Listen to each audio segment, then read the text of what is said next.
Meet Tal Dillian, one of the oldest hands in the often murky world of cyber surveillance. On a dusty side street in Larnaca, Cyprus, the ex-Israeli intelligence officer is showing us one of his new toys, a $9 million van full of NSA-level surveillance kit that he claims can hack a smartphone and snoop on all the messages within. That includes texts and calls, even those protected by strong encryption apps like WhatsApp or Signal. We send 2 people out of the van.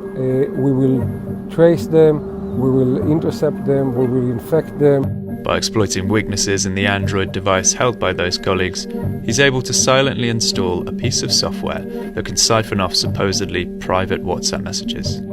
Once I identify my target, I'm ready for the action. Okay, and this is a Huawei phone that they're using? Yep.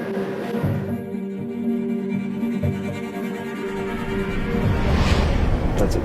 Okay, that's it, done. So the phone's now been, we can get the data from the phone now. Okay.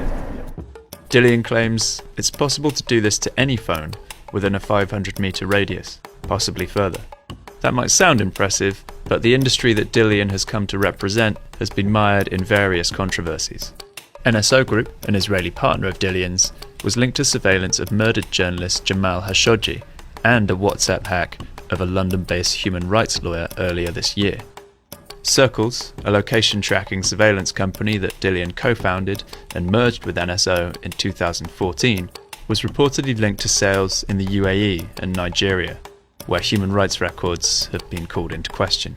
Before now, Dillian, NSO and the market's many other businesses have been keen to avoid press. But NSO Group recently gave an interview to 60 Minutes, in which the company strenuously denied any links to the Khashoggi murder. And I can tell you very clear, we had nothing to do with this horrible murder.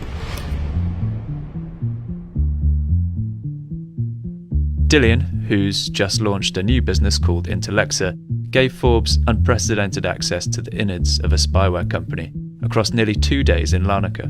Not that he can be entirely transparent. Back in the Intellexa offices, staff have been told not to come in. Those who are in have asked for their faces not to be shown. He talks us through the many powerful technologies he's offering governments. There's tech that can recognise your face wherever you're travelling, tools that can circumvent security barriers set up by the likes of Facebook, Google and Apple, and another that Dillian says can get the coordinates of any smartphone across an entire country in minutes.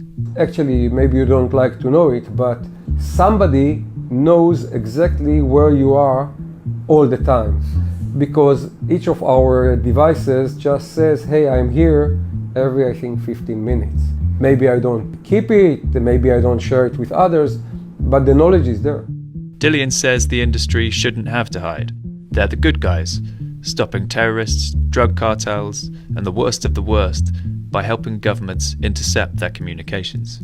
It's more than hypocritic to say, oh, it's very bad to use Trojans. It's not very bad to use Trojans, and it's not very bad to use Wi-Fi interception or GSM interception or switch interception. None of the people that says it's very bad, unacceptable, would like to live in his neighborhood without all those systems around protecting him or her from crime or from drugs or from terrorism, okay? Dillian admits that sometimes the tools are misused, and in those cases it's not the spyware dealer that's to blame, it's the fault of the client, i.e. the government.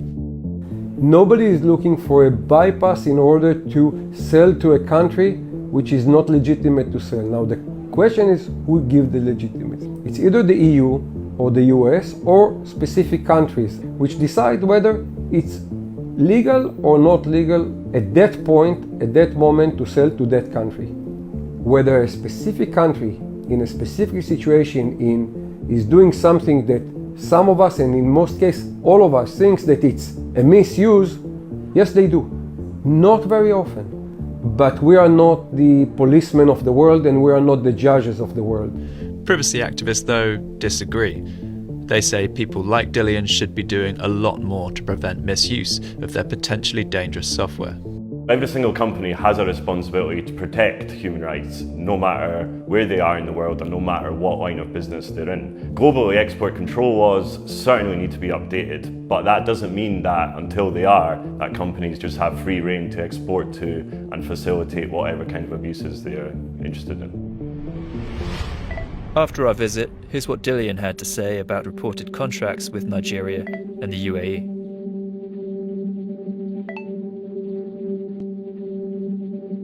Regardless of whether or not Intellex's cornucopia of spy tools end up in the hands of the FBI or the despots of dubious regimes, Dillian and Israel's spyware businessmen will continue to make millions. As the likes of Apple, Facebook and Google continue to make more secure devices, government demand for hacking tech that undoes that added security is only growing.